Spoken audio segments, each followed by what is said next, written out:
ពីថ្ងៃមួយយប់នៅលើកោះរងសន្លឹមភូមិ23ឃើញថាមានការរលកក៏ដូចជាខ្យល់បក់ខ្លាំងមែនទែនបងប្អូនទាំងអស់គ្នា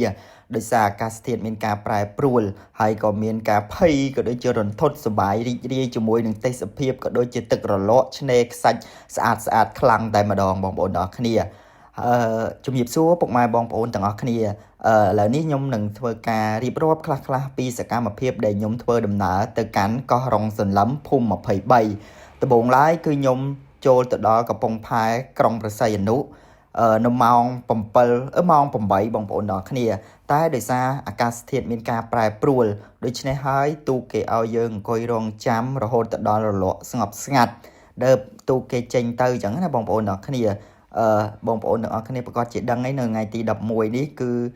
មានការចុះត្រជាក់ក៏ដូចជាមានការខ្យល់ខ្លាំងមែនទែនហើយចំនៅថ្ងៃខ្ញុំចេញដំណើរហ្នឹងតែម្ដងអញ្ចឹងហើយខ្ញុំ delay ការជិះទូកហ្នឹងទៅដល់ម៉ោង2ហើយយើងឃើញថានៅកំពង់ផែក៏ដូចជាទៅកាន់ឆ្នេរកោះរងសន្លឹមហ្នឹងឃើញថាភាគច្រើនគឺភ្ញៀវបរទេសតែម្ដងភ្ញៀវអន្តរជាតិហើយសម្រាប់ភ្ញៀវជាតិក៏មានដែរប៉ុន្តែខ្ញុំឃើញថាចំនួនវាតិចជាងភ្ញៀវអន្តរជាតិទេហើយឃើញថាខ្ញុំពេលនេះក៏ខ្ញុំមកដល់កំពង់ផែភូមិ23នឹងដែរបងប្អូនទាំងអស់គ្នាយើងធ្វើដំណើរប្រហែលប្រហែលជាកន្លះម៉ោងអីជាងឯងបងប្អូនទាំងអស់គ្នាឥឡូវខ្ញុំក៏ឡើងគោយន្តដើម្បីចេញដំណើរទៅកន្លែងរីសតដែលខ្ញុំស្នាក់នៅតែម្ដងព្រោះអីឃើញថាភូមិនេះយើងមកដល់ភូមិនេះតាមដងផ្លូវទៅក្នុងភូមិហ្នឹងបងប្អូនទាំងអស់គ្នាភូមិ23នឹងហើយឃើញថាមានការស្ងប់ស្ងាត់ដែរស្ងប់ស្ងាត់ប៉ុន្តែសុវត្ថិភាពបងប្អូនទាំងអស់គ្នាយើងធ្វើដំណើរអីហើយក៏គេមានការជិះម៉ូតូជិះឡានរបៀបថាឡានលំហែគេជូនដើរលេងផងដែរប៉ុន្តែខ្ញុំជ្រើសរើសយកសេវាកម្មគោយន្តព្រោះអីទេសភាពវា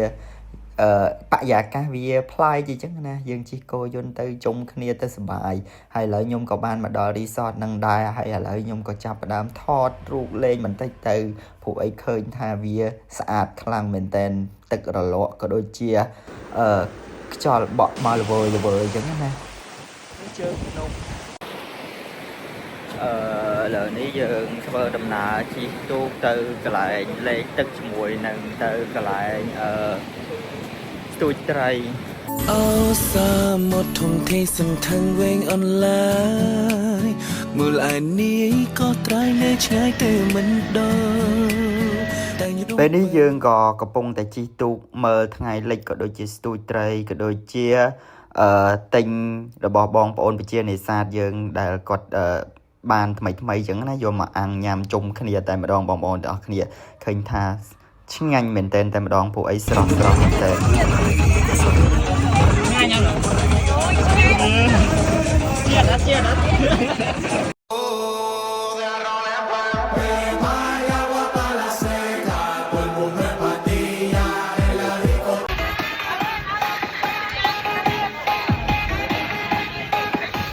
រហូតដល់យប់ក៏យើងត្រឡប់មកវិញតែដោយសារមានការខ្យល់ខ្លាំងហើយអ្វីដែលរន្ធត់ភ័យខ្លាចនោះគឺទូករបស់យើងបានធ្លាក់យុទ្ធការចូលទៅក្នុងសមុទ្របងប្អូនទាំងអស់គ្នានិយាយទៅខ្ញុំនឹងភ័យបាសក់តែម្ដងតែដោយសារតកងទូកគាត់ចេះបើកដែរទៅគាត់បើកទៅឡើងផ្ដាច់យុទ្ធការនឹងជាមួយនឹងថ្មជាប់នៅខោបនឹងទៅបានដោះចេញមកវិញនិយាយទៅគឺភ័យមែនទែន